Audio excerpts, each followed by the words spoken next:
today's outline. Thank you. Thank you. Thank you. Perfect. 今日のパネリストの方とですね、通訳の方をご紹介させていただきます。まずですね、お一人目のパネリスト、多摩大学大学院教授の紺野登先生です。皆さん、こんばんは。どうぞよろしくお願いいたします。紺野です。よろしくお願いします。紺野先生は、イノベーションマネジメント、デザイン思考をシナリオプランニングの専門家として、広く活躍し、多摩大学大学院でも、それらのテーマで実践的な講義を、担当していただいています。続きまして、2人目のパネリスト、多摩大学大学院客員教授の山本慎先生です。こんばんは。よろしくお願いします。よろしくお願いします。山本慎先生はビジネスモデルの専門家であり、ビジネスモデルイノベーション協会の、代表理事も務めて、いらっしゃいます。多摩大学大学院でもヘルスケア分野のビジネスモデルとイノベーションをテーマに実践的な講義をご担当していただいています。続きまして、本日の通訳の方をご紹介させていただきます。須田藤子さんです。どうぞよろしくお願いします。なんかイコールに大きさで映っちゃってるんですけど、申し訳ございません。通訳させていただきます。よろしくお願いします。本日、これから後のイブさんのご講演に関しましては、須田さんに通訳をしていただきます。須田さん、よろしくお願いします。最後にですね、本日のセミナーの概要をお伝えさせていただきます。本日の流れですが、まず1時間ほどこれからイブさんにご講演をしていただきます。本日のイブさんのご講演のテーマは、パーパスでビジネスモデルをデザインする。なぜ今日パーパスを持ったビジネスモデルが、決定的に重要なのかです。イブさんのご講演の後、紺野先生と山本先生に加わっていただきまして、パネルディスカッションを行います。参加者の方からのご質問も、お受けします。チャット機能を通じて、ぜひご質問をお寄せください。日本語で結構です。本日の終了時刻は8時半を予定しています。日本とですね、スイスをつないでインタラクティブにやりますので、多少前後もあるかもしれませんが、どうぞよろしくお願いいたします。それではイブさんにご講演をお願いします。イブス from here, I'll hand it over to you. Please welcome Professor イブス・ピニュール。Thank you. Thank you, thank you. Wait a minute, I will share the screen. スクリーンシェアいたします。Ready? よろしいでしょうか。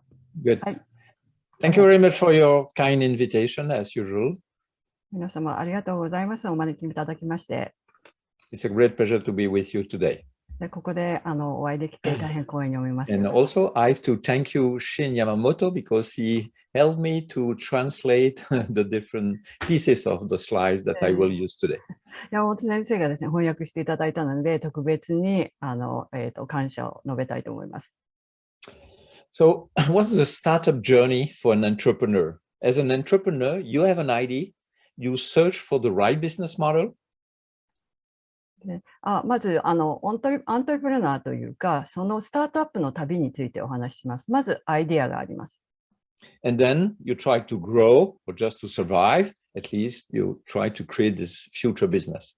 生き残るために、最初は生き残るためですね。でも成長するためにビジネスを進めていきます。So two main activities. First, you invent, then you try to improve, renovate, reinvent, pivot your business model. で、2通りあって、まず発明、そして改善、で、改善を続けるということです。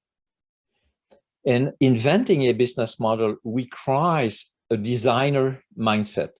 And that's the reason why we invented tools and techniques with Alex to help those entrepreneurs. で、それを発明するにあたっては、どうしてもデザイナーの思考が必要になってきます。で、そのデザイナーの思考を持って、このビジネスを発展させるわけです。Means designing means that you try to ideate, brainstorm, prototype, and assess business model. That's the first step. で、まずは最初のステップとしてですね、そのビジネスデザインとは何かというと、まずアイデアを発展させる、よく考える。そしてそれをブレストして、で、それを評価しながら進めていくわけです。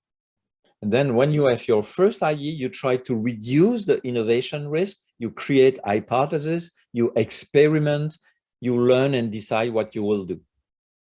でそこで、アイデアを作るわけなんですけれども、アイデアが出た後で、どうしてもそのたくさんのアイデアの中を、それを仮説を立てて実験して学習しながら、どんどん領域を狭めていって、凝縮していきます。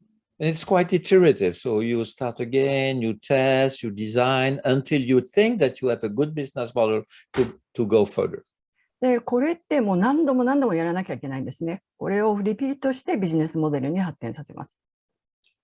But for existing companies, the challenges is completely different. で今、ただ既存の企業になりますと、チャレンジは全く変わってくるわけです。For an existing company, most of the time, you exploit several business models because of the history of the firms. で企業の中ではすでにいろいろなビジネスモデルがあるので、それを使おうと試みます。But you need also to explore new business model, maybe just for preparing the future for replacing some declining business models that you have in the exploit world. でここで何をしなければいけないかというと、いろいろと模索して、どのビジネスモデルがもういらなくなっているのか、どれが新しく使えるものかということを考えなければなりません。And so the challenge for existing company is to be good in exploitation, in exploration, to be ambidextrous. でチャレンジというか、既存の企業で難しいことというのは、両利きの組織にならなければならない。And if you are good at, you are becoming invincible. You are becoming an invincible company or resilient company.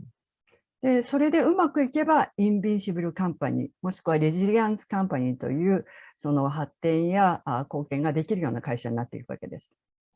And for us, with Alex, invincible company means competing on superior business models and not only on technology and product. で、インビンシブルカンパニーというのは、常に自分自身を改革するということで、これがテクノロジーに頼らないということですね。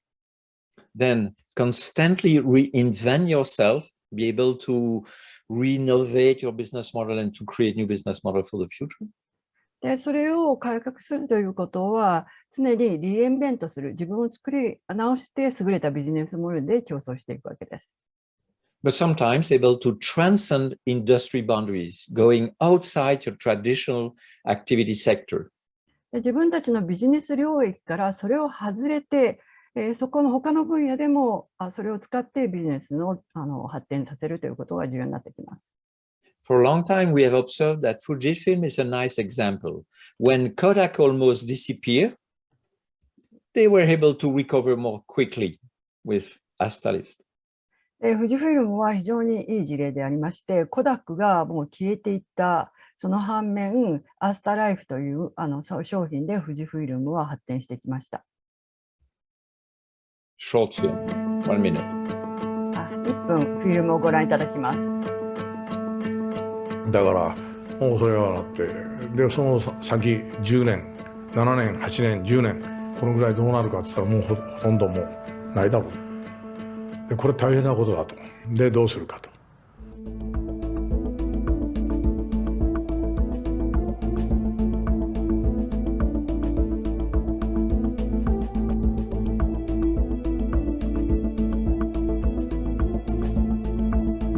それから全く新しいことは、そのうちが持っている技術で何ができるだろうか。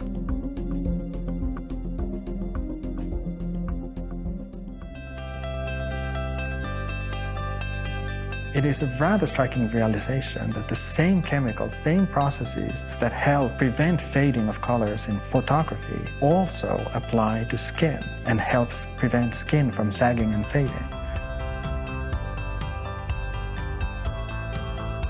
Okay, so it's completely changed the portfolio of Fujifilm, and now the film represent only 10% of their total activity.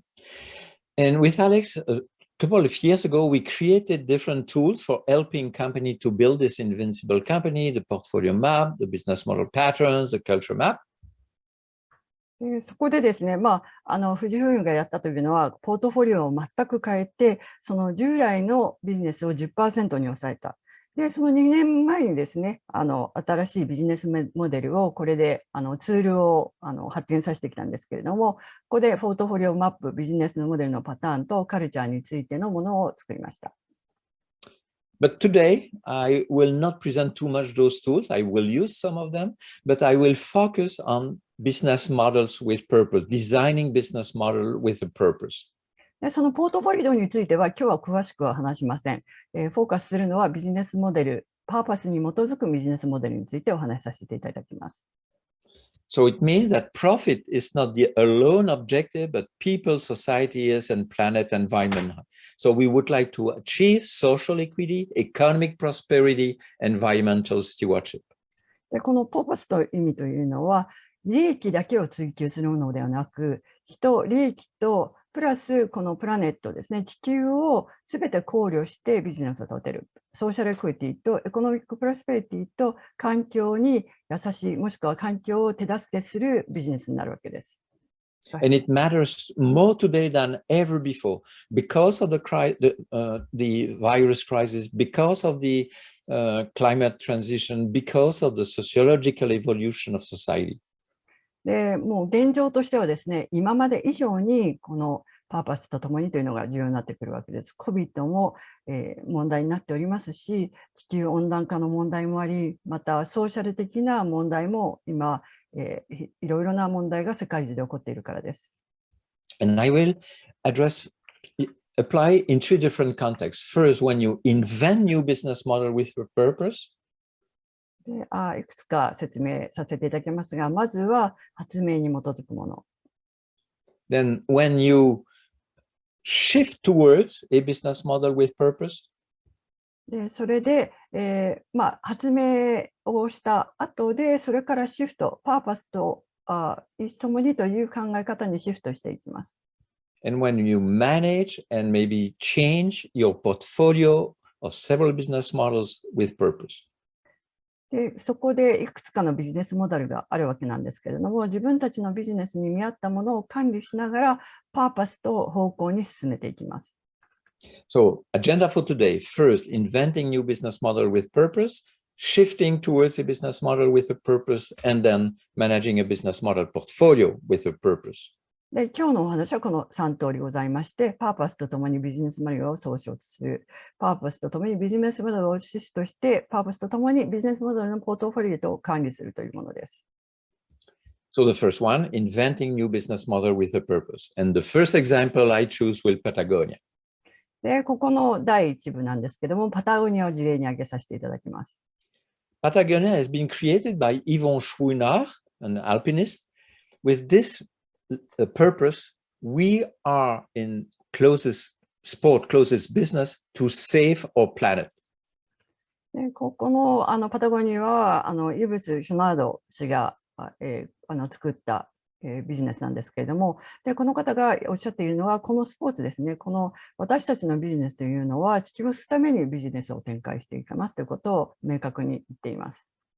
And one of his quotes at Patagonia, making a profit is not the goal, it's not the only goal, because profits happens when you do everything else right. でここではっきりと言い切っているのは、私たちのビジネスは利益を上げるためのものではない。利益というものはすべてをきちんと正しく行って初めて得られるものであるとおっしゃっています。Okay, so here the business model by Patagonia using the business model canvas. でこれが、キャンバスを使ってですね、ビジネスモデルのパタゴニアビジネスモデルを説明します。The focus is here on the activity. Why? Because they try to align their own activities to environmental objective, but since it's quite expensive, means that you have to accept higher activity cost. でここでアクティビティを重視するわけなんですけれども、アクティビティとして環境を考慮していく場合にはコストが高くなるわけです。ではその高いコストをいかに受け入れて変えていくか。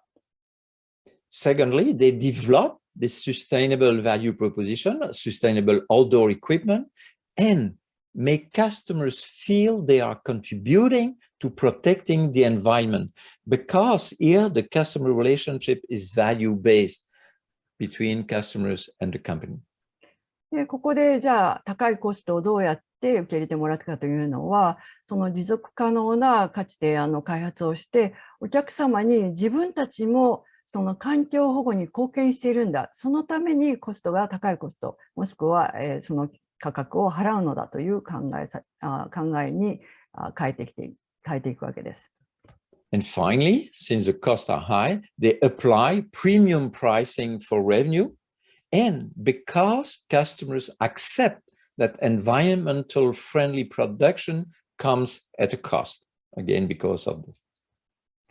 ここで、もちろんその、高くなるコストというのをプレミアム価格を適用して収益を上げるわけなんですけども、ただお客様はなぜその価格を払うかというと、その環境に配慮した生産にはコストがかかるということをきちんと受け入れているからです。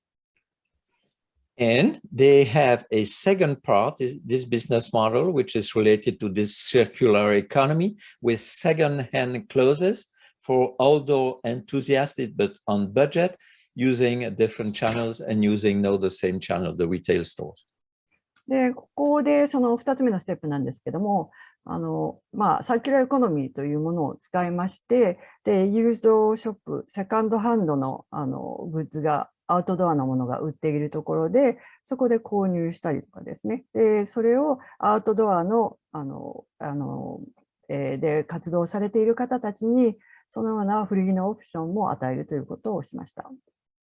And they are efficient performance from a business side, but also from an environmental criterion, if you want, because they earned this United Nations awards 3 years ago. でここでですね、ビジネスとしてもきちんと発展させて成功するだけではなくて、UN からも賞をいただくほど、これ3年前なんですけれども、それほど社会に貢献をすることができました。Okay, stop. Now we will practice together. Let me present you first the Azuri company. じゃあ一緒にこれちょっとやってみましょうか。アズイという会社について一緒にやってみましょう。This company has been created by Simon Branchfield-Garth with this idea. We will provide affordable lighting systems for off-grid households, off electricity grid households.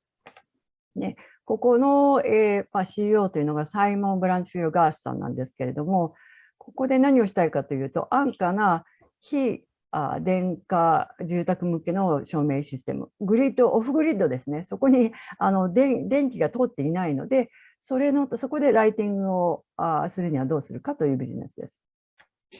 Used to work at the University of Cambridge, and one of the research labs invented a printed plastic technology designed to deliver low-cost solar cells.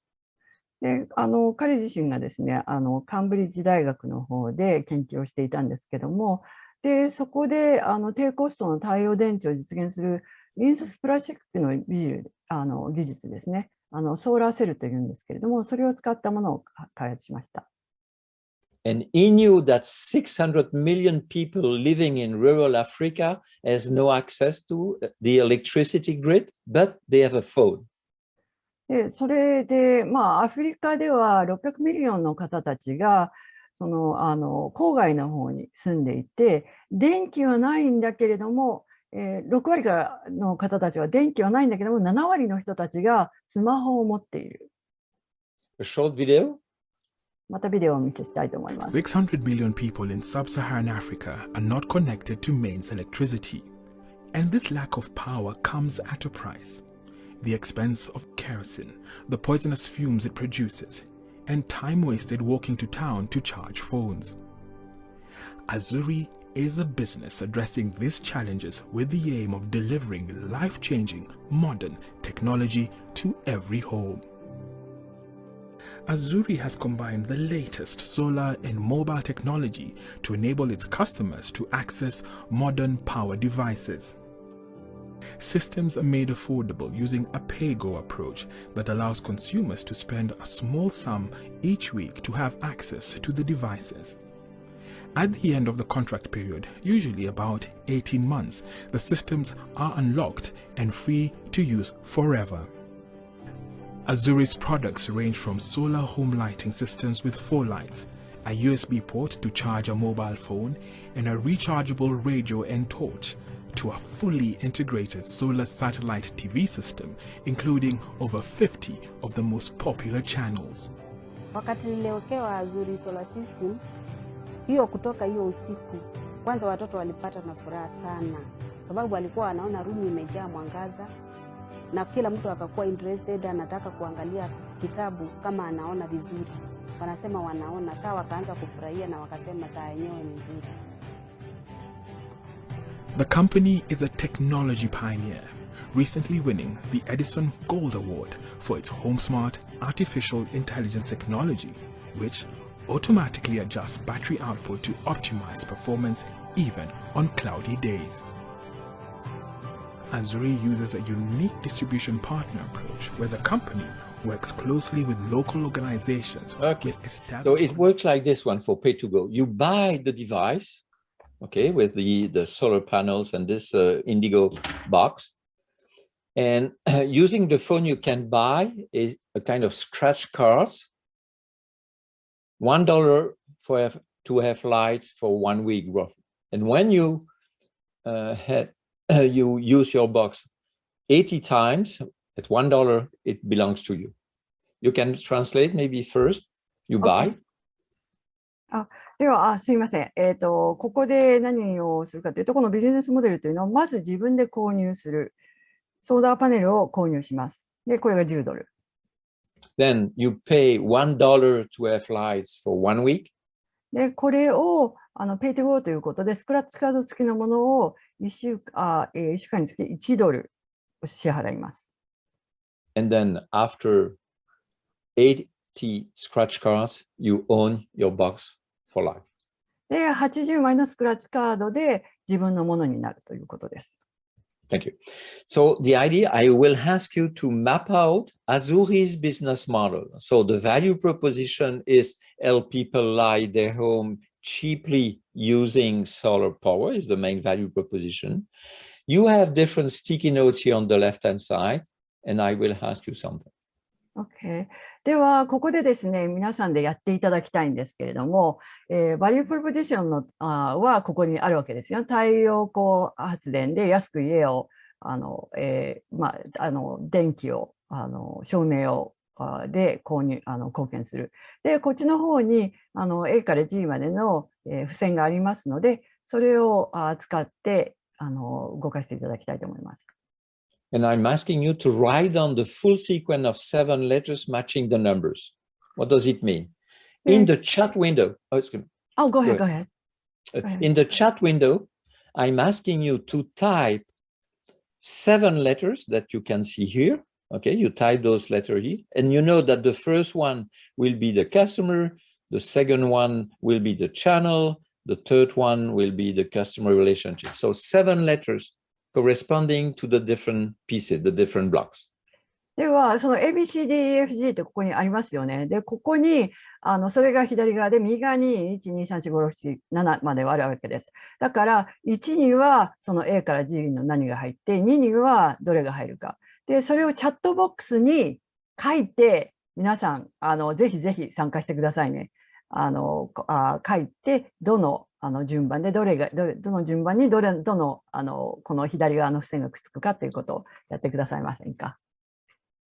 And it's possible to do it in 2 minutes, but I will leave you 3 minutes. Okay, yeah, you can see here the clock here. 2分でできるんですけど、3分おまけで、3分でやっていただきたいと思います。ここにクロックありますよ。Let's go. So 3 minutes. はい。いいですか？どうぞ、スタート。はい、ぜひ皆さんやってみてください。お願いします。And you type that in the chat window. Okay, チャットに書いてくださいね。ここに。今、チャットが私のところには4って見えるんですけど、これが参加者の人数だけみんな出ればいいですよね。If I said we want to see in the chat box right now, I have 4 people that made putting in comments, but we want to see as many as the participants in the chat, all the chat box.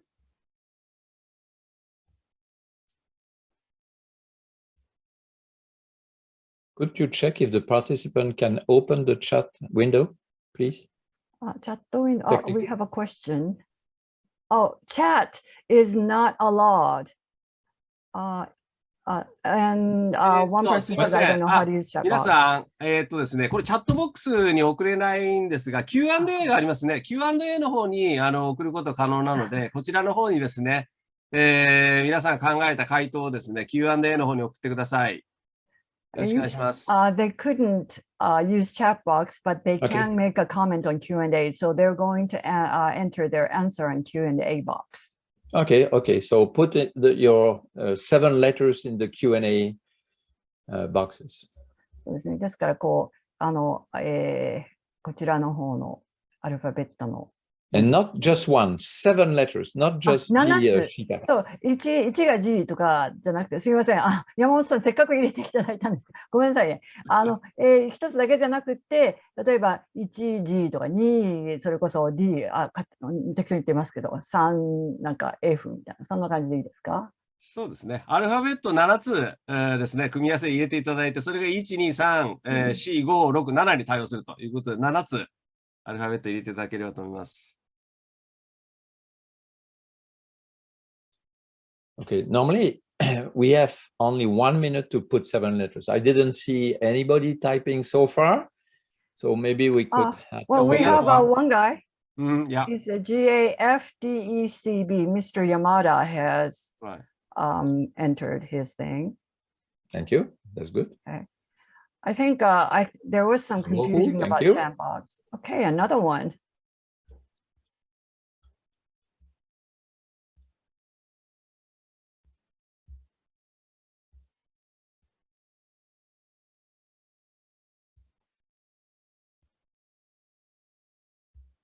Good, we have more than just Nobu. Are you sleeping, maybe? I think they were having difficulty deciphering what I translated. So, okay. Yeah, it's always like this when there's a translation. So it means that we have 85 participants, and except a Noboru answer, anybody were able to put some sticky notes somewhere? どこかどうですか？付箋の中で書いていただいてます。Yeah, and Professor, I think the thing is that on each box, the explanation is English too. So sometimes that slows things down. For instance, one is. I was thinking, Ryota told me that normally everybody knows the business model canvas. So right. Okay. Right. So let me share with you. では皆さんとシェアさせていただきます。Okay, so first, the customer relationships are the off-grid African households. People you are targeting. はい。ターゲットは誰か、アフリカの非電化住宅の方々。The channels for reaching the customers are the local vendors, as we have seen in the video, or local entrepreneurs. チャンネルに、これを流す人たちというのは地元の業者の方々、起業家です。And the customer relationship is based on this idea that the pay-go that we have seen is a way to attract and to keep the customers. で、これのカスタマーリレーションシップというのは、Pay to go というのは、そのロックイン、お客様をロックインするということ。They are locked in at least for 80 scratches. 80回こうスクラッチしなきゃいけないので、そこでもうロックインされるわけですね。Then the revenue is the pay-go payment, which is recurring. で、Pay to go が支払いなんですけれども、それが、リピートして起こること。And on the left-hand side, the key activity are distributing and installing those panels. で、5番目のそのキーアクティビティは、配送と設置、それから製造ですね。And also manufacturing, so the costs are related to the installations and manufacturing activity.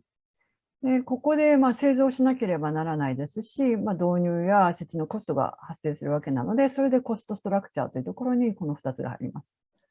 And one of the main activity they have is the license to use the patented technology by the University of Cambridge. でこれがそのキーリソースというのが、ケンブリッジ大学から得たその特許技術の使用の、使用というのを、リソースになってきます。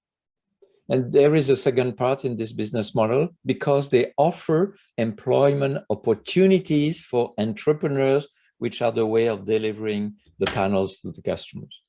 でこれまたもう一つの層がありまして、それは兼用の機会があるわけなんですね。でアメリカのこれでインスタレーションをするために、その企業家たちがこのような兼用をして、でこれを設置していくというものになりますので。And they were quite successful with 100,000 installation in East Africa. They got some awards from World Economic Forum, United Nations, and so on. でこれもかなりの量でですね、アフリカで導入することというか、売ることができまして、賞を UN のまたこれも賞を取るぐらいで、成功したビジネスモデルとなります。Second part. The problem now is you have an existing business model and you try to transform or shift this original business model towards a new one. The new one is here. で2つ目のビジネスモデルに関しては、その今現状あるビジネスモデルというのを移行して、シフトさせて新しいビジネスモデルに変えるというものです。For shifting or transforming an existing business model, it's exactly the same activity as an architect renovating a building using tracing paper. でこのモデルっていうのは、例えば、あるビルのですね、これを改装して、変えていくという、トレーシングペーパーテクニックというものなんですけれども。Fujifilm was an example. You remember? It was the old one was the photographic film. They shifted towards the skincare products, Astalift. And so it means they use the 20,000 chemical products as a resource for creating a new business model for the future. Oh, excuse me. Thank you. で、富士フィルム、先ほどご覧いただきましたけれども、フィルムのビジネスモデルというのをシフトさせて、そのアスタリフトというスキンケアの商品にしたわけなんですけれども、2万のケミカルを使って全く新しい異なるものを作ったということです。Let me visit with you a company who made a big shift, Orsted. で、オステッドというですね、それこそものすごいシフトをやってのけた会社についてご説明します。Under the direction of Henrik Poulsen, the CEO, they decided to switch completely from oil, gas, coal to green energy with wind farms. で、この CEO がエンリック・ポールソン氏なんですけれども、ここがですね、石油ガス、石炭から全く異なるグリーンエネルギーの方に、再生可能グリーンエネルギーの方にシフトしました。So they decided to transform the world's energy systems from fossil fuels to renewables to help protect the planet for future generation. It was the strong goal, purpose they had in mind. で、これぞパーパスというような考え方なんですけれども、今現状あるそのエネルギーシステムという、その、化石ですね、ベースの、原因だったりとか、そのようなフュールをそのリニューアブルなエネルギーにシフトして、我々の地球を将来の未来の子どもたちのために守ってあげる、そのようなビジネスを考えました。Short video explaining. Just a decade ago, we were one of the most fossil fuel-intensive energy companies in Europe. Today, we are ranked the most sustainable company in the world. And why should you care about that? Well, because our story is proof that it is possible for a fossil fuel energy company to change. The vast majority of the world's energy still comes from fossil fuels. If we want to fight climate change, we need to transform the world's energy system and build a global energy system based on green energy instead. Over the past decade, we have proven that offshore wind can be built cheaper and at the same scale of fossil fuel energy systems. Okay, so they execute three main shifts. I will try to visit with you. ではここでこの会社がやってのけたのはその3つのシフトがありました。So the first one, the first shift, it was to apply one of these resources, the offshore know-how resources for drilling operations towards building offshore wind farms. で一つのシフトというのは、すでに海でですね、オフショアでその化石燃料を織り出すというテクノロジーがあったわけなんですけども、その同じテクノロジーを使って、その風力の発電所を作った。The second one is at the value proposition level. They shifted from its drilling, low-tech value proposition, your old technology if you want, towards this new high-tech green power plants with the wind farms. で、それがその2つ目のシフトは、オールドテクノロジーを使ったその、ドリル関係ですよね。その、このそれを新しいハイテクのグリーン発電所に転換させたということです。And the last shift, big shift, has been accomplished at the level of the revenue streams. They shifted from volatile transactional revenues, because it was based on the market for fuel, oil, gas, to predictable, fixed price, recurring revenues based on subscription. で、これもまた収益のモデルというのも全く異なりまして、その化石燃料というのは非常に価格が変動するものなんですね。コモディティなので。で、それからサブスク型のその再生可能なエネルギーの固定価格というのに転換しました。Okay, so this one has been removed, and now they execute this business model, and they were able to reduce 80% in the reduction of CO2 emission. で、この古いビジネスモデルから新しいものにシフトにすることによって、80% 以上の CO2 を削減することができました。And it has been ranked the most sustainable corporation in 2021, 2 years ago. で、2年前に2020年で最もサステナブルな会社であるというふうにトップを得ることができました。So an example of a shift towards a business model with purpose, in this case, environmental purpose. で、この事例というのは、そのパーパスというのは環境なんですけれども、そのパーパスとともにビジネスモデルのポートフォリオを変えて、ビジネスモデルを変えたという事例です。A more complex situation is when you have to manage several business models inside your company. 問題になってくるのはですね、なかなか難しいのが、社内の中にいくつかのビジネスモデルがあるものを管理しながら変えていくということです。And so it means that you need to exploit and try to improve some business model, and you have to explore and invent new business model for the future. で、この社内にあるものを模索して、また開発をしながら、で、その中のものを活用しながら、それを改善させていき、新しいビジネスモデルに変えていくというシナリオです。A 2 minutes video, but with Japanese subtitles. 日本語のビデオをご覧いただきます。 Everything starts with an idea. Even the largest companies were once startups searching for a business model.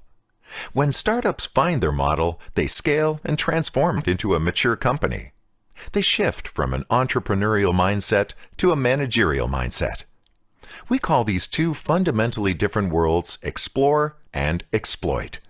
Companies must manage both at the same time, a portfolio of existing businesses and a portfolio of new opportunities.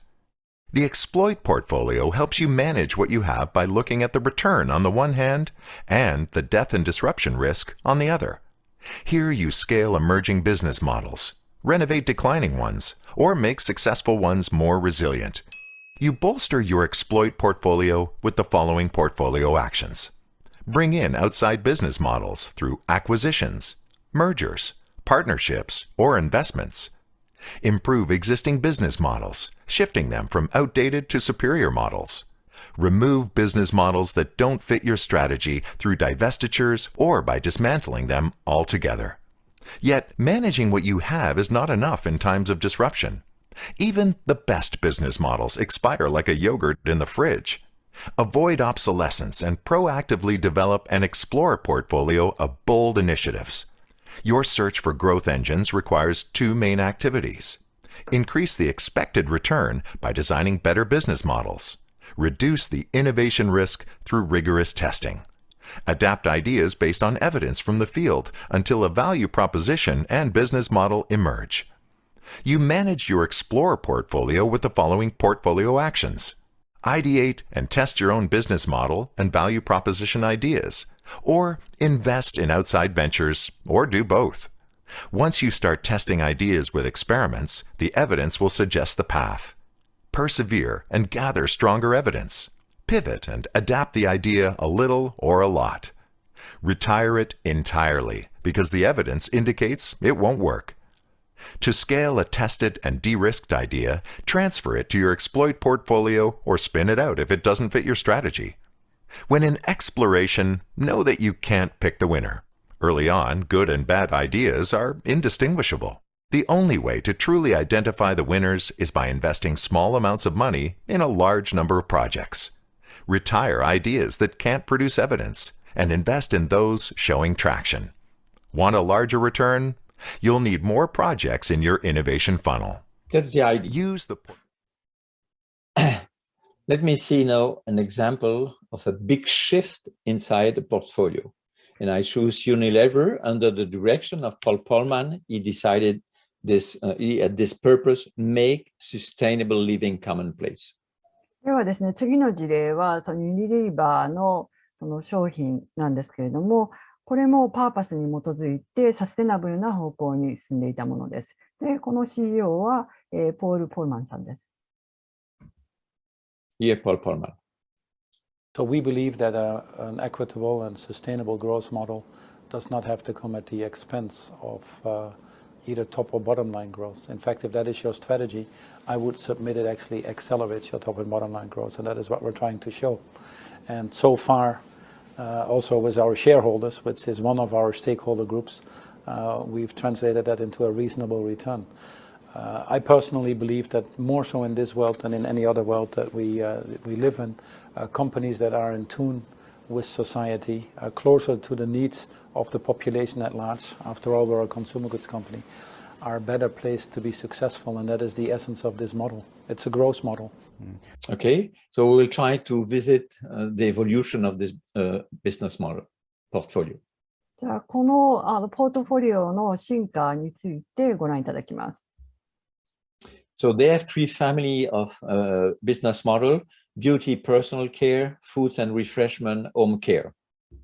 3つポートフォリオがあったんですけれども、ビューティーですね、美容関係、それから、食品関係、で、ホームケア関係です。The most profitable is here, the less profitable is there. 一番収益が良かったのはビューティーケア。で、一番収益が少なかったのがホームケアです。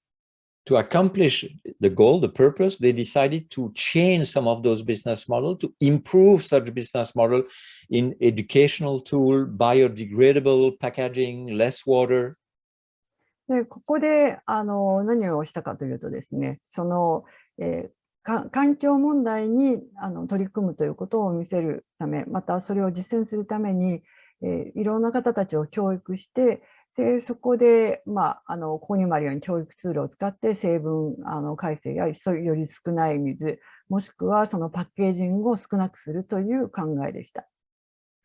In the last 10 years, they also acquired companies in natural organic food, sustainable packaging, eco-friendly, and so on. でここでいろいろなここ数年間で会社を買収してきたわけなんですけども、そういうような会社というのが自然食品やサステナブルな梱包やその環境に優しいという商品の会社を買収してきました。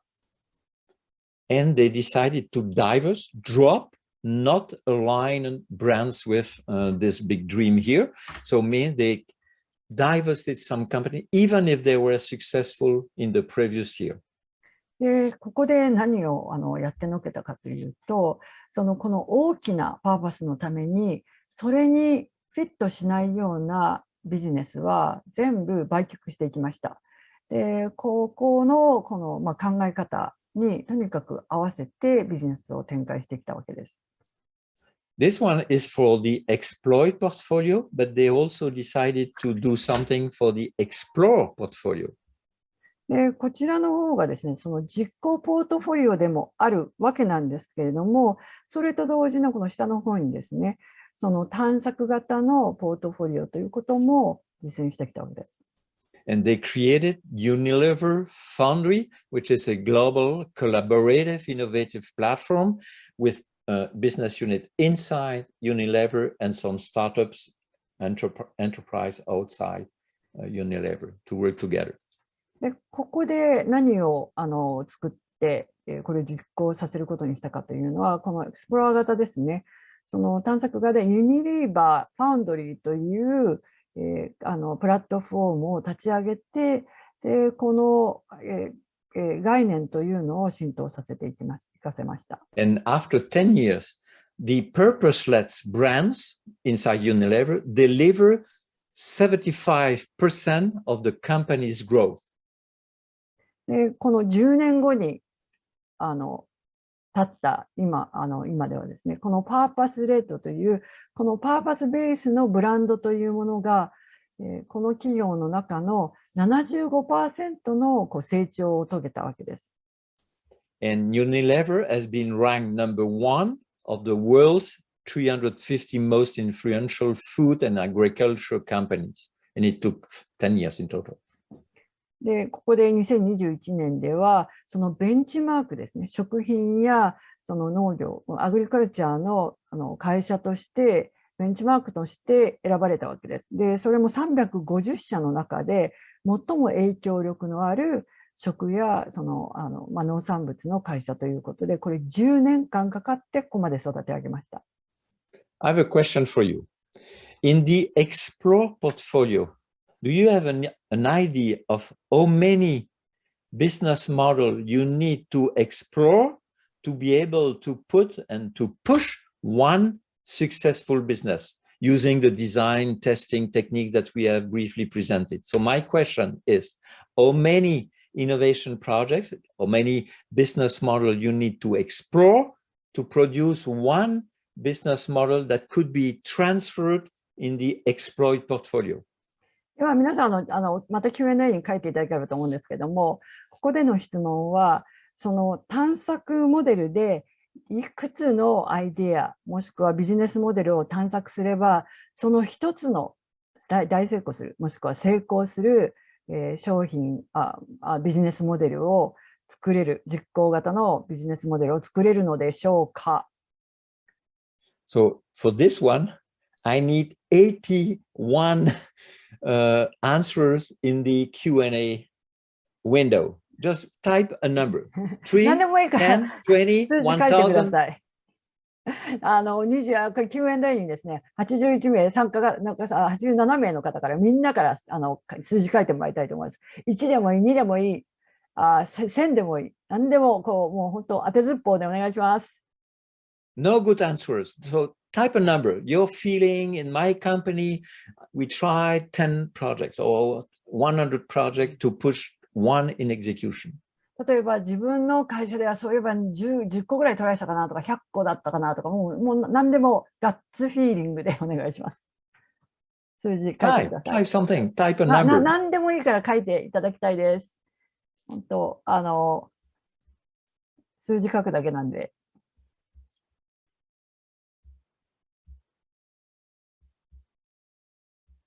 100, 1000, 10,000, 10,000.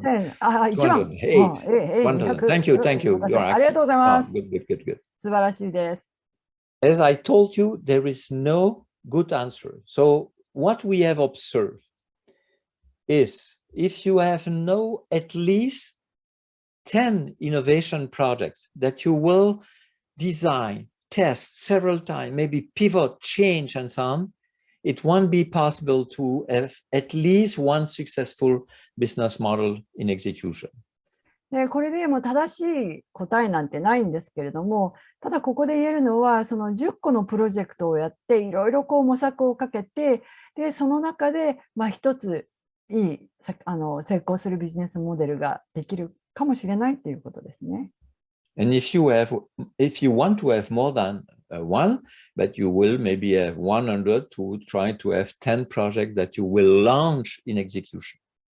で例えば、その100個のプロジェクトを立ち上げて、一生懸命やれば、その10個の実行型のビジネスでトライができるということですね。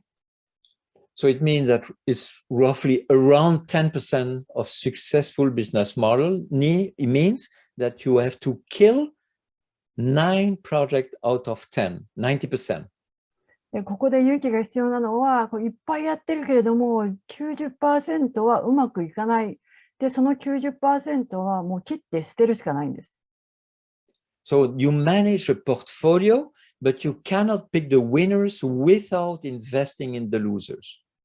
で、ここで重要になってくるのは、勝者を見出すためには、これを全てをトライして、それで 90% を切って捨てるぐらいやらないと、勝者を見つけられ出せないということです。So if you want to create, design business model with purpose, it's clear that leadership matters. You have seen Yvon Schwonard, Henrik Paulsen, Paul Polman, the CEOs of those companies have a key role in this game. で、パーパスのビジネスモデルには非常に強いリーダーシップが必須になります。で、イヴォン・ショナード氏、ヘンリック・ポールマン氏、それからポールマン氏、この全員ですね、非常に信念というか、強い会社を引っ張っていくような方々です。However, leadership matters, but culture is everything. リーダーシップは重要なんですけれども、文化がなければ何も起こらない。And it means that you need to cultivate, explore, and exploit under one roof. Means that it's clear that you have to have a good exploitation culture which cherishes the management, systematic improvements, business processes, and so on. でここで探索と共存の両方を育てていくというのは、一社の中で、みんなで一丸となってやらなければならないことなんですね。ですから、この活用コルチャーというのは、既存のビジネスの経営だったりとか、体系だった改善、その他を非常に大切にしていきます。But if you want to invent new business model, shift business model, change a portfolio, you need also an exploration culture which cultivates creation, discovery, validation, acceleration of business models, ideas. ですから、両方が必要ということで、カルティベート、エクスプロイトということなんで、エクスプロイトということなのですけれども、この活用として実行するためには、検索カルチャーだけではできないということになります。What we have seen with Alex, the big companies, most of them, if not all of them, adopted different initiatives, dedicated innovation boards, innovation labs, corporate incubators, accelerators, outposts, co-creation, a lot of initiatives.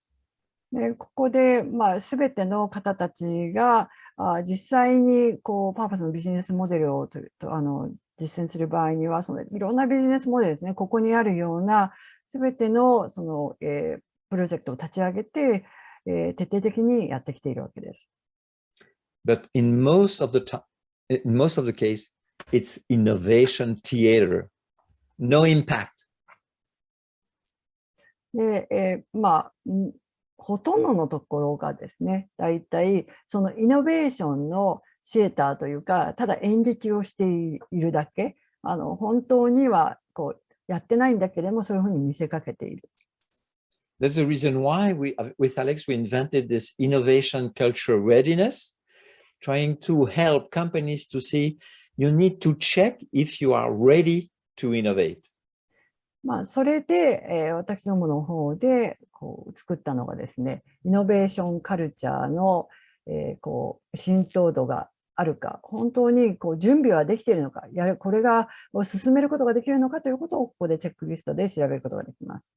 And we suggested 9 questions to help this self-assessment. で、この9つの、問いに、答えることによって、自分たちがどのぐらい、浸透度がイノベーションを起こすような準備ができているのかということがわかります。And recently with Alex, we tried to simplify and to suggest 3 main questions. 3つの、メインの質問に基づいております。Okay, the video is just 1 minute. Afterwards, we will translate. You will see. You only need to look at 3 things: leadership support, organizational design, and your innovation practice. And there are 3 simple metrics to look at. First one, how much time does your CEO spend on innovation? If it's not 20 to 40% of his or her time every week, you won't get innovation. Second one is where innovation lives in the org chart. If it doesn't live at the very top, growth and innovation, and that's not R&D or the CTO, no, a full-time job, growth and innovation that reports to the CEO, that doesn't exist, you won't get innovation. And the third one is innovation practice, which means your ability to constantly explore new ideas, make small investments, let teams start testing ideas, but then rapidly kill those ideas that don't produce evidence, so you can constantly, reallocate capital in those ideas that are really working. So that's how you let winners emerge, by killing the projects that are losing, that are not showing evidence, and making it safe to fail. So if you're not good at killing ideas, you won't get innovation. So okay, so 3 main characteristics. First, the time spent by leadership on innovation, at least between 20, 40, 50% every week. で、ここでその3つの要素があるんですけれども、そのリーダーシップがイノベーションに費やす時間っていうのが、少なくとも毎週必ず 20% の時間はそれに費やしている。Second one means the innovation needs to be at top of the org chart. In the board meeting, as the CEO or as the co-CEO of the company, but very on top, to have the power and the legitimacy to push innovation inside the company. イノベーションを起こすためには、その組織図というか、実際の組織の中でトップの方がもうそれにコミットメントをして、でそこでアクションを起こせるようなことになっていなければ起こらない。And finally, you need the ability to kill innovation projects, to have an entrepreneurial mindset and not only a managerial mindset. ここで、先ほどから切ると言っていますけれども、消してしまう、それを捨てるという勇気が必要で、その捨てるように、捨てるのが安心で安全である、いろいろやってダメでもそれでもいいというような、プロジェクトをどんどん実践していかなければならない。So the questions, are you ready for innovation in your company? And my suggestion here, you have the QR code of the Japanese version of those 9 questions. You can download it, and it's your homework trying to self-assess your innovation capability. Okay, so here the QR code. Ready? はい、じゃあ QR コード皆さん写真で撮ってくださいね。スマホで写真撮ってダウンロードしてください。これがイノベーションが我が社では準備ができているのか、その文化的にイノベーション、今このような話したような内容で実践する覚悟があるのか、それを確認するために質問形式でできるので、これダウンロードぜひお願いします。よろしいでしょうか。And this is your homework for tonight. で、皆さん今日の宿題ですよ、これ。ありがとうございました。I'm ready for the question with my partners here, Dr. Kono, and Shin Yamamoto. じゃあですね、パートナーの皆様と一緒に質疑応答を受けたいと思います。ありがとうございました。Thank you very much, Eve. It's a great lecture. Thank you. So we need to check the innovation readiness with the homework you gave us. 今野先生、ドクター今野。はい。どうも。ゆきさんどうもありがとうございました。素晴らしいレクチャー、短い中で。それから須田さんも急ないろんなものが出てきましたけど、メディアが出てきましたけども、通訳ありがとうございました。ありがとうございました。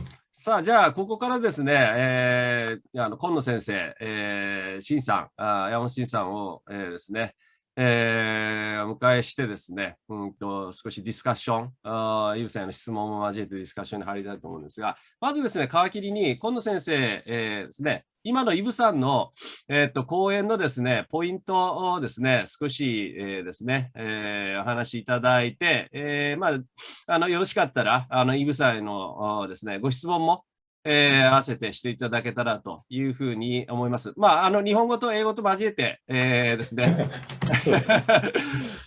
時間の節約も兼ねて、そういう形でやっていただけたらと思います。よろしくお願いします。はい、なんか無茶ぶりみたいですけども、今、イブさんの、講義ではですね、目的に基づいて、どうやってビジネスモデルを大きく言うとマネジメントするかということで、一つはインベントですね。新しいビジネスモデルを発明する。から次に、状況が変わったときに、その目的でもってビジネスモデルを転換させるということと、あと目的を持ったらば、今の事業を全部見直してですね、それをポートフォリオマネジメントする。そんなようなことだったと思うんですが、今、日本でもですね、パーパス経営っていうのは、だんだん広がってきてるんですね。僕ら10年ぐらい前から目的工学っていうことで、どうやってその目的を、企業のですね、具体的な、つまりパーパスをただ語るだけじゃなくて、実践するにはどうか。ですからトップがパーパスと言うだけじゃダメでですね、具体的にどうするかということに常に関心を持ってきました。今日目的工学の話じゃないんですけれども、目的をもとにビジネスモデルをどう考えていくか、変えていくかということは、やっぱり非常に重要な切り口だと思います。ということでですね、質問というよりは、ディスカッションのあれなんですけども、どんなパーパスがいいのかっていうことをまずどう考えるかですよね。Eve, thank you. I just kind of summarized what the speech and inventing, shifting, management business models according to purposes. And we've been preaching the concept of purpose engineering, which is making your purpose into actual projects and the products.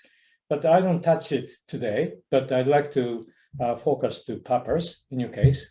So what do you think? How do you or how top management can think of good purpose? Good purpose. What is a good purpose? How do you, what is your opinion? Okay, I think there is no definitive answers to this kind of question. My feeling is you need to balance the three components that I presented. It's clear you need to make profit to survive and to grow, and that's first. Second, this idea to take care of the environmental, for me, is special key, is so important.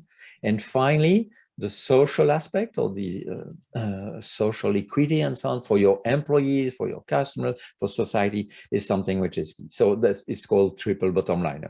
I think this one is, you need to balance this one for a company. And depending the sector in which you are, energy or a food company, it will be declined differently.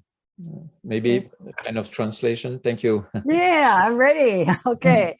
ではですね、河野先生の質問に対しての簡単な、答えというのは、はっきりした答えはありませんということで、とはいえども、そのレクチャーの間で出させていただいたその3つの要素が非常に重要になってきて、それはまず利益を上げて成長できるようなものではなければならない。で、その2つ目というのは、もう環境問題なしでは考えられない。で、3つ目がそのソーシャルな分野でして、で、それがソーシャルというのがその貢献度だったりとか、その人々にフェアである、公平であるということに関しては、それは社員でもあり、お客様にも対してでもあり、社会への責任もあるということを、このトリプルバタムラインと言っているんですけれども、これらをバランスさせることが必要であると考えます。で、それが会社がそのエネルギー関係の会社であろうとも、それが食品関係であろうとも、この要素が非常に重要になってきます。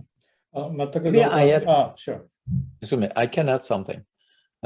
You need also to define those objectives and purposes. You need to be courageous. And it's a long story, a long-term story. Let me tell you the anecdote of Paul Polman. Okay, Doing wait, a couple of, let me translate right here. Okay. すみません。ここでですね、ちょっと今思いついたんですけども、すごい重要になってくるのがですね、勇気がなければできないということで、そのパーパスをやりきるぞということです。で、その事例をお伝えします。OK。Thank you. You know, it took a couple of years to push his ideas and to change the portfolio and so on. And during this process, he said, I will stop to give the quarter financial numbers to my shareholders. It's clear that the shareholders were against him.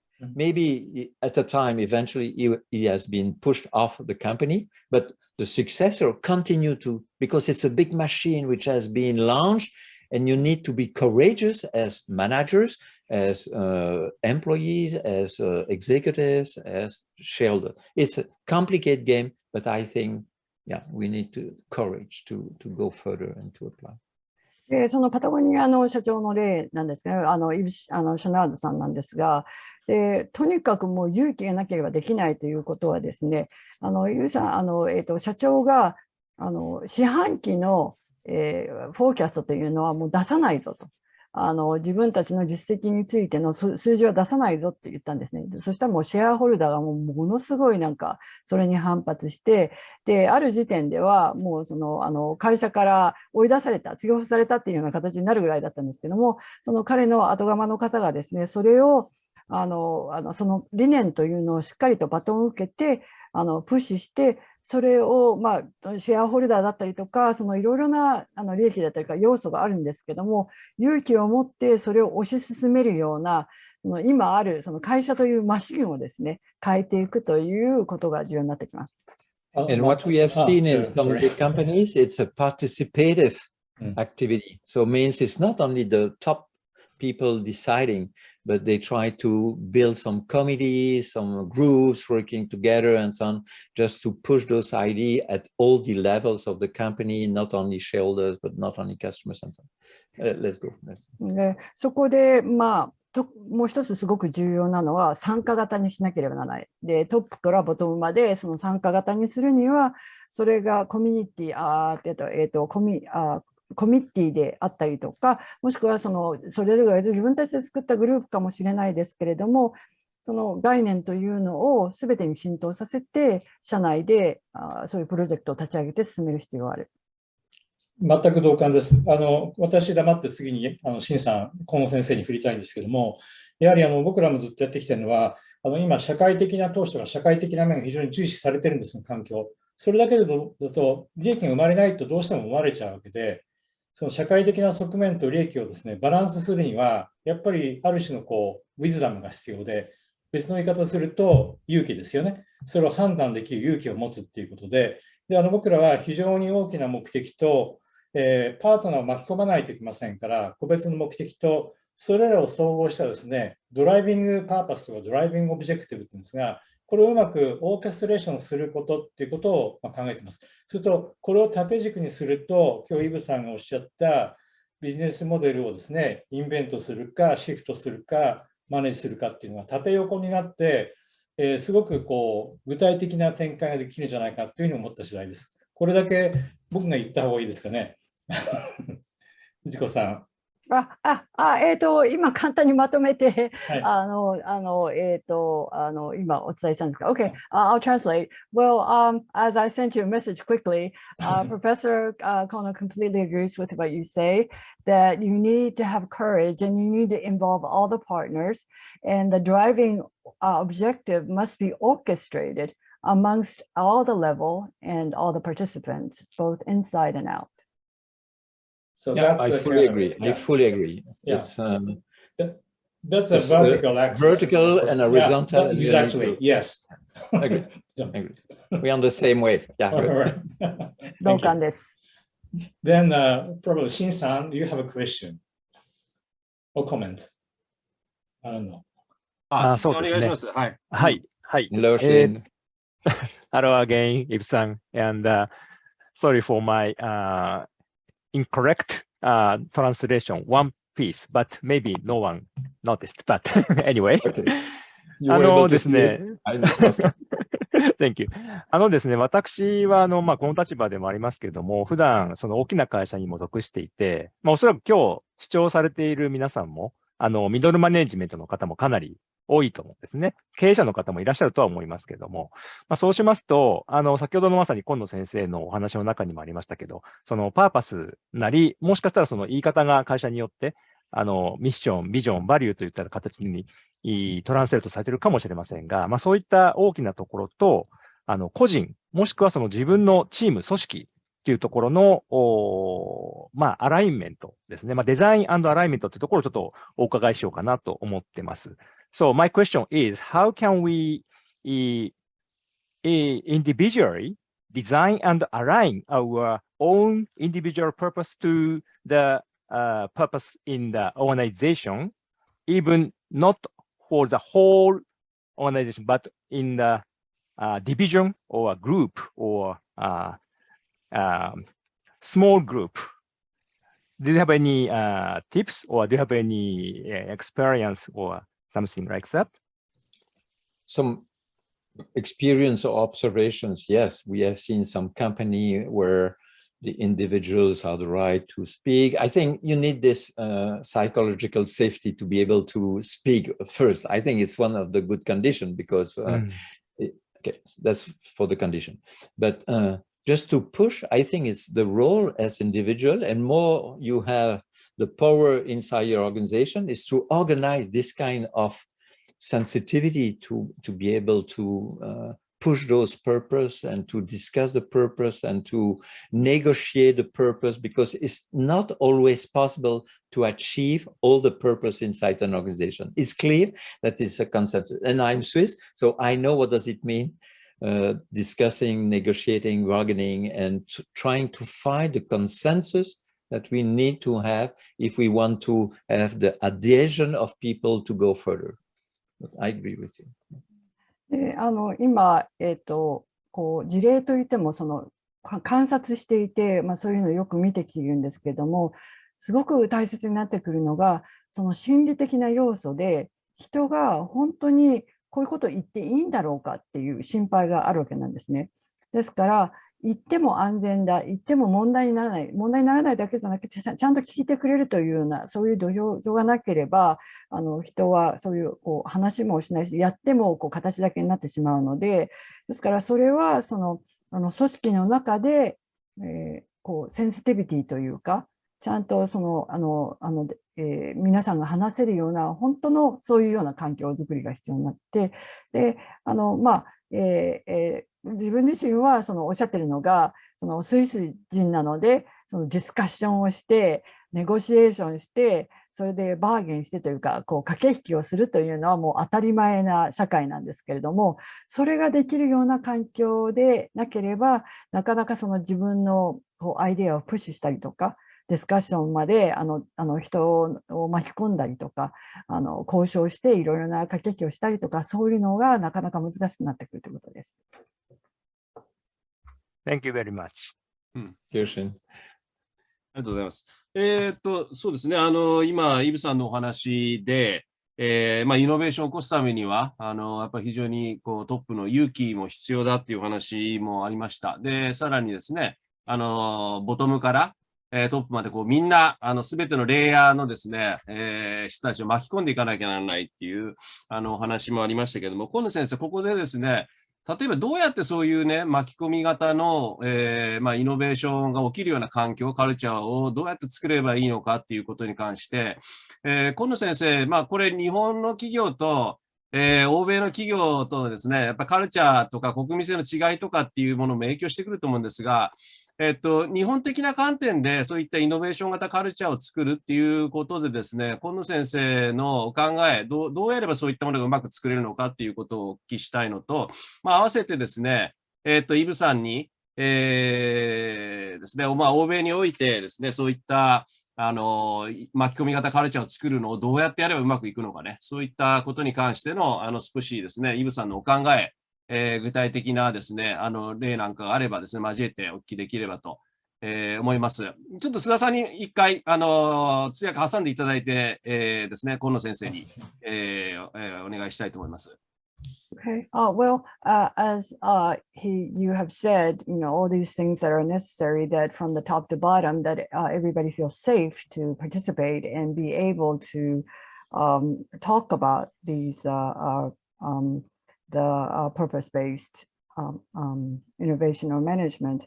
But we would like to further discuss, or would like to have other examples that you have faced in doing so, this kind of having everybody from the top to bottom participating. And Dr. Konno will first speak about his experience, and we would love to hear from you, Professor Piñeúr, after Konno sensei. はい、ですね、わかりました。なかなか日本の企業はイノベーションができないっていうんですが、日本の社会はとてもイノベーティブになり得ると思うんですね。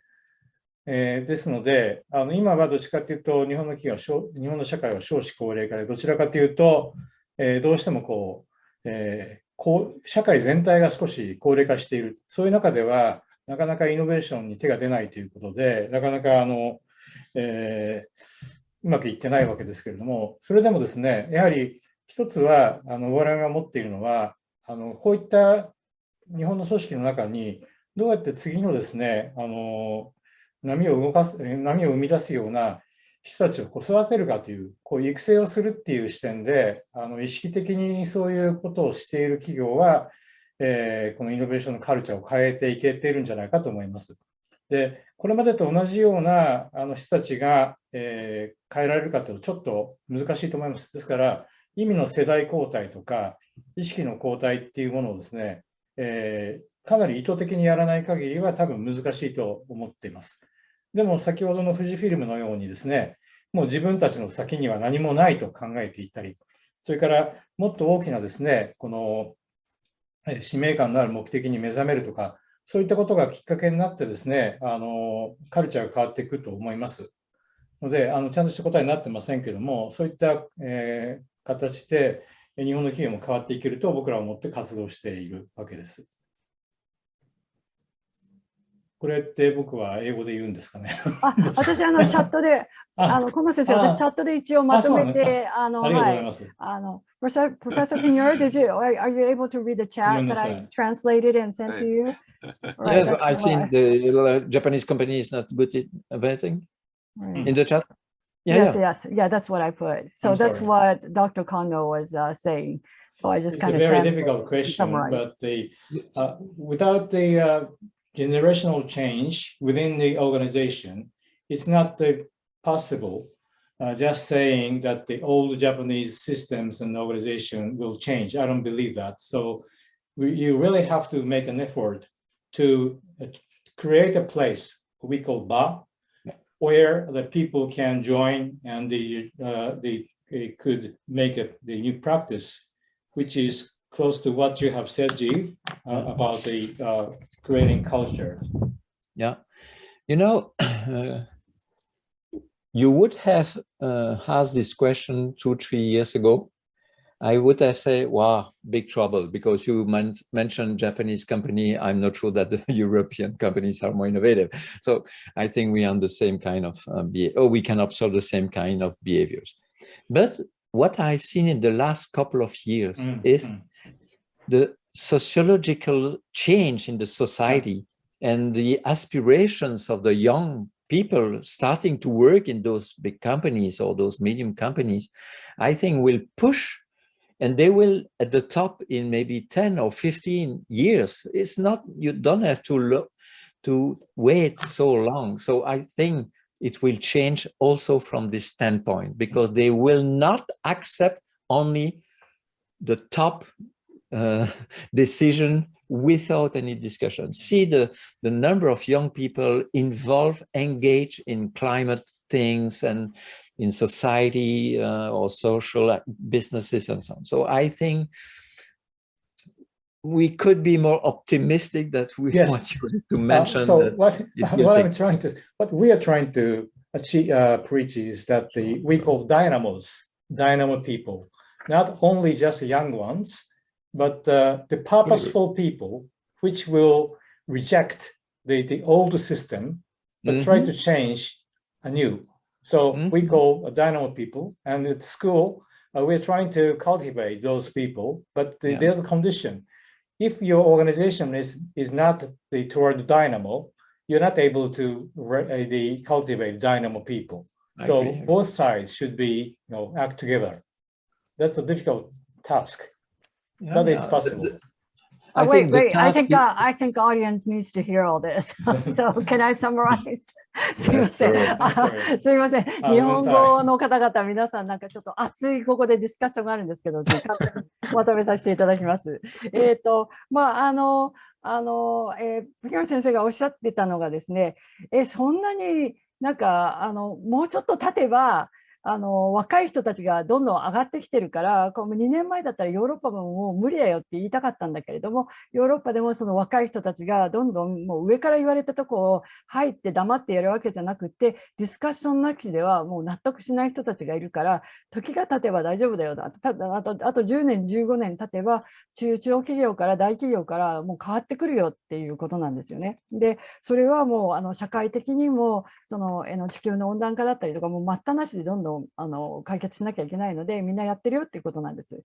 で、それに対して、今野先生がおっしゃったのは、若い年配とは関係なくですね、社内にダイナモがいないといけない。ダイナモって言ってるんですよね、河野先生。日本語でもダイナモですか？ダイナモです。はい。ダイナモの方たちがいないと、そういうような環境、方たちを許して、その人たちが活動できるような環境じゃないと、その会社は転換していったりとか、イノベーションができないよねというお話、ここまででした。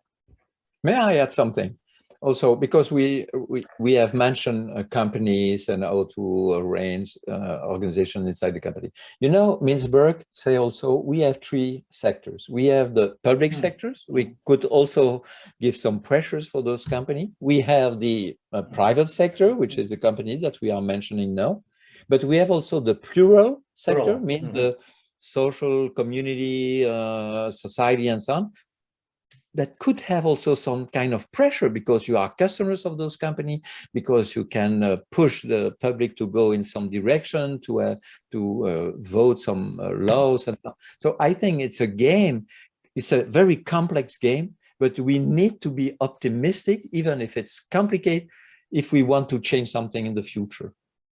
で、ここで付け足したいというのが、今現状3つのセクターがあって、それはプライベートですよね。プライベートセクターと、企業だったりとかビジネスなんですが、あとパブリックですよね。公の場。あと他にもう一つあるのが利他的なプローロって言ってますけども、それを社会問題に取り組んでいる方たち、もしくはその社会全体を考慮して良くしていきたいというそういうグループがありますから、その人たちが、その利他的な人たちが、投票してだったりとか、いろいろな社会運動を行うことによって、で、それもまたすごく複雑なものなんですけれども、そこの中で、コントとした中でいろいろなことが、活動が起こっていくことによって、で変化も起こることは確かなんじゃないでしょうかということでした。ありがとうございます。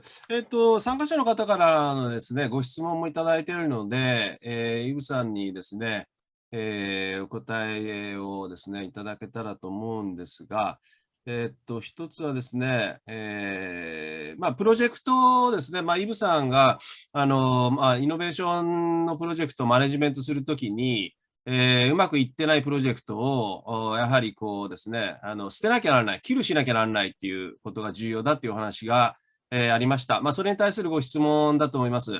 キルプロジェクト、うまくいってないプロジェクトをですね、捨てるための、適切なタイミングっていうのはどうやって判断すればいいんでしょうかということですね。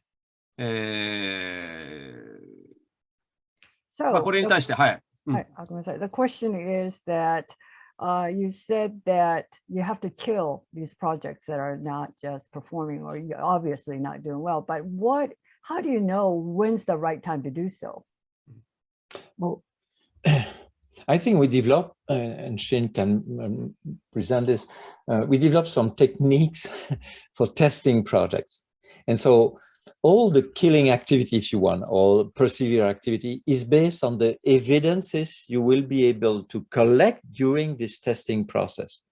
If you are not able to have enough evidences after a first sprint, maybe a second sprint of 12 or 15 weeks, it's time to kill. Just to mention, Bosch, for example, they give 3 months and $100,000 or euros. Okay, and after 3 months, during which you test, you have evidences or not. If not, you can kill. And they kill roughly 2/3 of the projects. And then they give them again 300,000. They can continue for 6 months, a little bit longer. And again, after it's a jury based on the evidences that you will be able to present that you can kill those projects. So it's not a random project. It's not an intuition-based process. It's based on the evidences you will be collecting during the testing activity. Long answer, so it will be shorter, I'm sure. I'll try to summarize. で、結局はですね、このいろいろなプロジェクトというのを立ち上げるときに、ランダムにやっていたりとか、適当にじゃないですけど、ランダムにやったりとか、それから直感的に、じゃあやろう、プロジェクトっていうのが、こうあちこちで出没するものではなくて、こう体系的にしっかりとシステマチックにそういうようなプロジェクトを立ち上げる。で、そのプロジェクトで、行うことはそのスプリントですね。最初のスプリントで3ヶ月間、10万ユーロをお金を渡して、じゃあこれでこうエビデンスを取ってこいって言って、でそこでうまくいくっていうようなエビデンスが出せなければ、そこでもう最初で切るというか切っちゃうわけです。で、その時点で生き残って、これはもしかしたらうまくいかないかもしれないっていうのに、さらに、その時点では3分の2の、プロジェクトを、というか、コンセプトを切るんですね。で、その後の残りの3分の1に、さらに30万ユーロお金を渡して、じゃあさらにエビデンス作ってこいっていうことで、いろいろテストして、で、その結果を獣医というか、プロジェクトもしくはエグゼクティブに見てもらって、でそれが本当にそのまま突き進む価値があるかっていうのを決めてもらうわけなんですね。ですから大切なのはこのプロセスを踏んできちんとエビデンスベースでやるということです。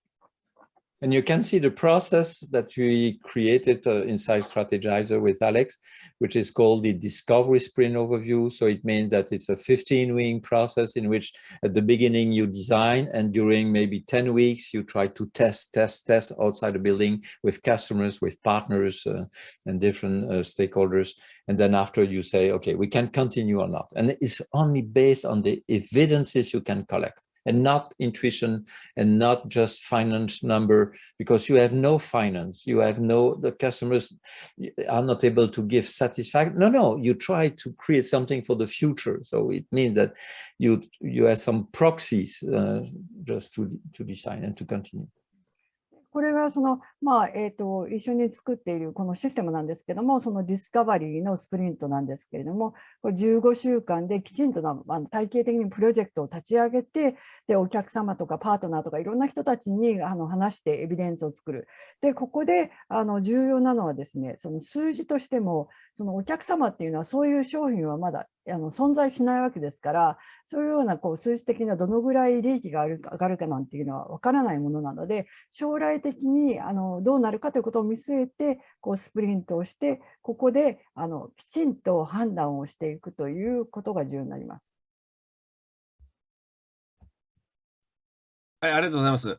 ですね、たくさんご質問をいただいてまして、ありがとうございます。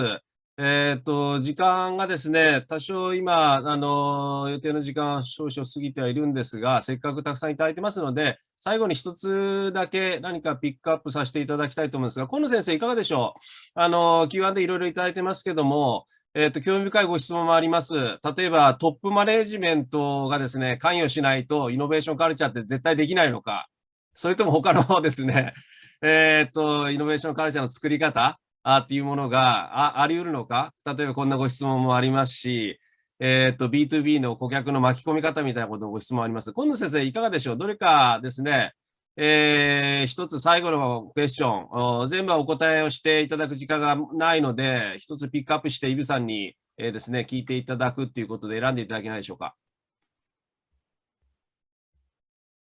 河野先生、ミュートがかかってるみたいです。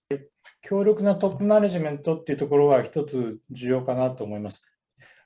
If there are so many questions and we are running out of time, but just one question, and we will translate these questions and share with you later. But just if I pick up just one short, precise question, do we really need a strong top management in order to cultivate culture of innovation within the organization? This doesn't mean leadership is not important. We could do shared leadership, for instance, etc. For instance, Mintzberg is not the buying traditional leadership, but the communityship. But I think that your leadership cases, like Yvonne Schneider and Paul Pullman, is not the traditional strong me, Trump-like leadership, but communityship. What is your opinion? I think all the situations exist. What we have seen in different places, or you have some CEOs which are very innovative and so on. We have seen some example here in Switzerland. We have Logitech. Bracken Darrell is very innovative, and he took at least 50 times every week on creating the future. So it happens. And if not, we have seen also some companies where they have co-CEOs. And for example, one nice example, and big companies, huge companies, with a lot of employees, is Ping An. It used to be an insurance company, and now they have created a lot of different ventures in healthcare, real estate, automobile, and so on. And they decided to have a co-CEO just in charge of innovation, but with the same power, which means of the CEO for insurance and the new one, Jessica Tan, for the innovation. And it's a so successful company. So I think there are different configurations. We could have one innovative CEO, we could have co-CEOs, and we could have a community CEOs or a CEO community or something sometimes. I think all the situation happens. It also depends on the big value and culture of the company, but I think it's possible to do something. My feeling is we have so many traditional companies for which it's so difficult that we need to be ready to accept different solutions to solve this problem. And there are some solutions more effective. Okay. So, but the idea is remain optimistic. We want to change, and we try to push this change. And I know that you agree. I quite agree. Yes. Yes. So leadership should be connected to your culture. And there is a variety of forms of leadership, but they have to be connected to your culture. That's the kind of point. Sure. Yeah. Agree. では、河野先生が今まとめたので、そこから始めますけれども、リーダーシップはそのコミュニティとつながっていなければいけないということで、それが最も重要な要素なんですけれども、そうはいえども、いろいろなタイプがありますので、なかなか一概に一人のCEO じゃなきゃいけないとか、強いリーダーシップとか、そういうことには言えないのが事実です。で、いろんなシチュエーションがあって、いろんな国で、もしくはいろんな文化の中でやっているわけなんですけれども、例えばスイスであればロジテックとかブラック&デッカーが将来を作るためにそのイノベーションをどんどんプッシュして CEO が推してますし、であと興味深いのがピニョンというこれはパートナーシップの CEO の方たちが、もともと保険会社だったんですけども、ヘルスケアや不動産などに展開していったその面白い事例、CEO がジェシカ・タンさんという方なんですけれども、でそれが1人であろうと、2人であろうと、もしくはCEO のコミュニティであると、とにかく大切なのは、会社の中のその文化という、どういうような文化があるかということが重要で、すごくもう時々もう苦しくなってしまうのが、あまりにもトラディショナルですね、典型的な昔ながらのその価値から動いているところがあるんですけども、ただ難しいのは確かでも、そのギブアップしないでですね、トライし続ける、そのソリューションを求めていくという姿勢が重要だと思います。はい、ありがとうございました。まだまだですね、お聞きしたい、イブさんのお話もお聞きしたいわけですけども、残念ながらもう時間が過ぎてしまいましたので、今日のセミナーはですね、ここまでにしたいと思います。イブさん、本当にありがとうございました。Thank you very much, Eve. It's a great lecture. Thank you.